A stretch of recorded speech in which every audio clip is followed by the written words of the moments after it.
Chapter 17 of The Car. They stayed all that day and night and left the following morning.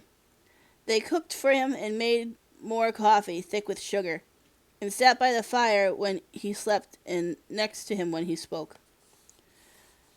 Samuel talked 4 more times at length about draft riots in New York City during the Civil War, about an influenza epidemic in St. Louis at the turn of the century that killed 40% of the people there. A short bit about one of his wives. He'd had several, but nobody was sure how many. And how good she cooked, and a story about 2 women who took a wagon across during the Oregon Trail days. Then he stopped and stared at Waylon and said, "It's good you came. Next time, bring sugar again. It's good to have friends with sugar." Waylon nodded. "It was good to see you again." And they packed their bedrolls on the bike and the car and drove away. Terry watching in the rearview mirror until Samuel, the trailer, the junk were all out of sight. They were well off the gravel back on the main road before Terry spoke. "Will he be, all right?" Waylon smiled. "He's tougher than he looks. When people take care of him, he soaks it up.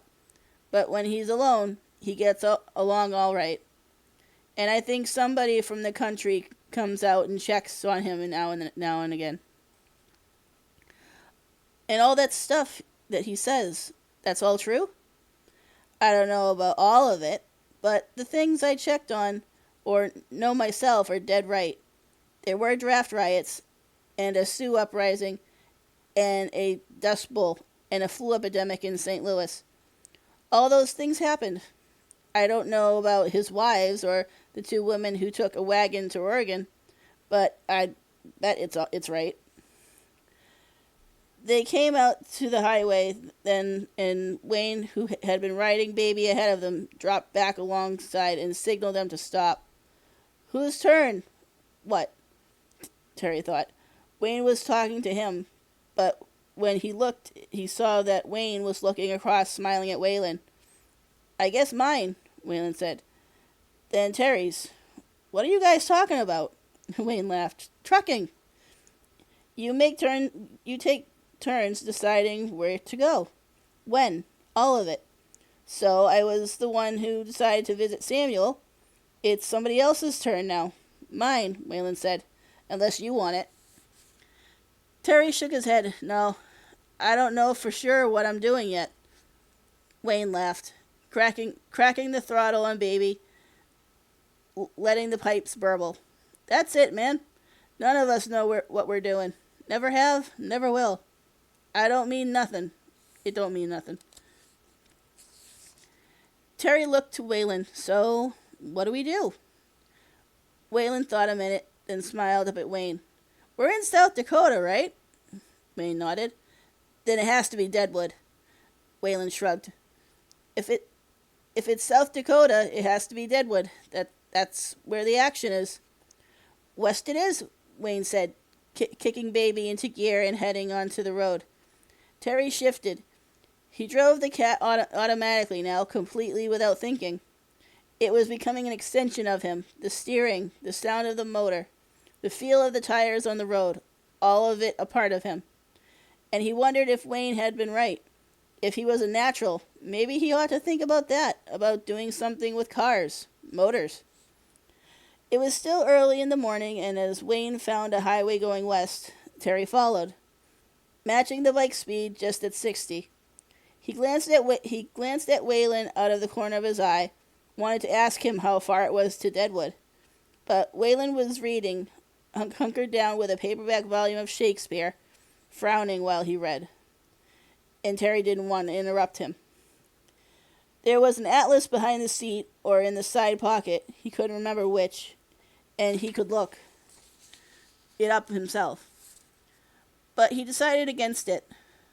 The morning sun was on the back of his neck, the car running smoothly, the tires hissing on the asphalt. What did it matter how far it was, or if they ever got there at all?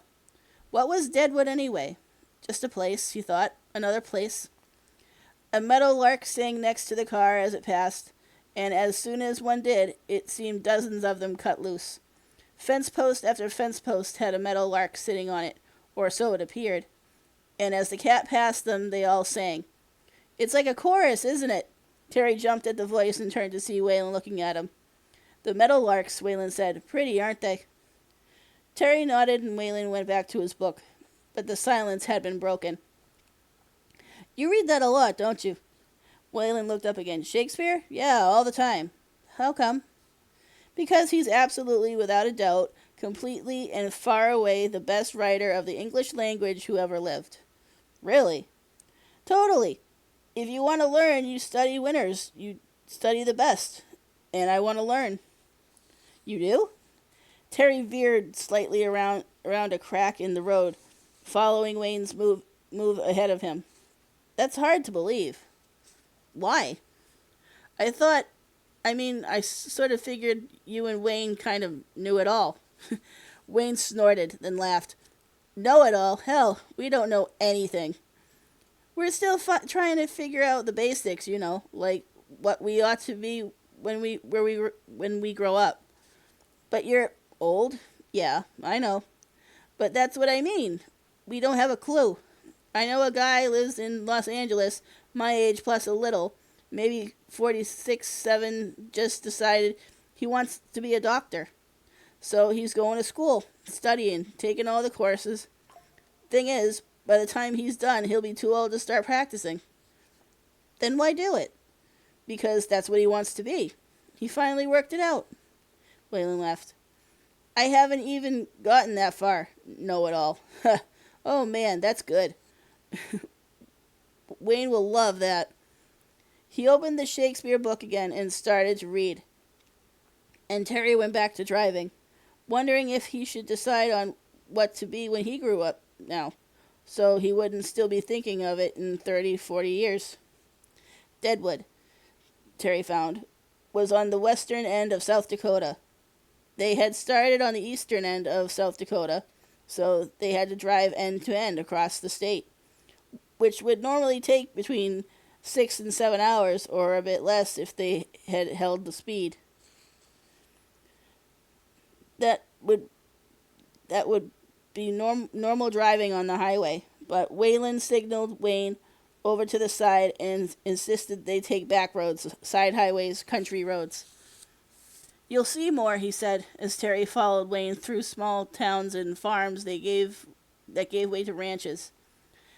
It became flat, totally unbelievably flat and treeless.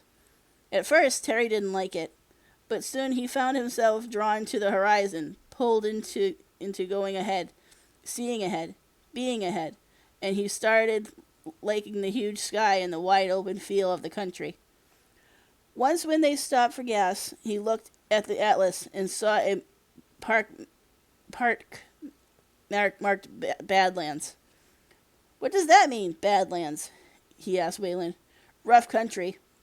Like it says, bad land. Worse than this? Terry waved at the prairie around the gas station. Waylon smiled. Nothing there. Nothing growing. Nothing but dinosaur bones. Can we see it? That, Waylon said, hanging the hose back in the cradle, is what trucking is all about. And even with that, even with stopping at the Badlands, they would have made Deadwood that evening, and Terry had come to count on it, was looking forward to it. Except that Waylon saw a sign on the side of the road that pointed to a religious commune. Don't you wonder, he asked, how they live? And because he didn't understand yet what Waylon meant, not don't you wonder how they live, but let's go see how they live, because he hadn't come to know Waylon and Wayne as well as he would, Terry said. Yeah. And that's the end of chapter 17.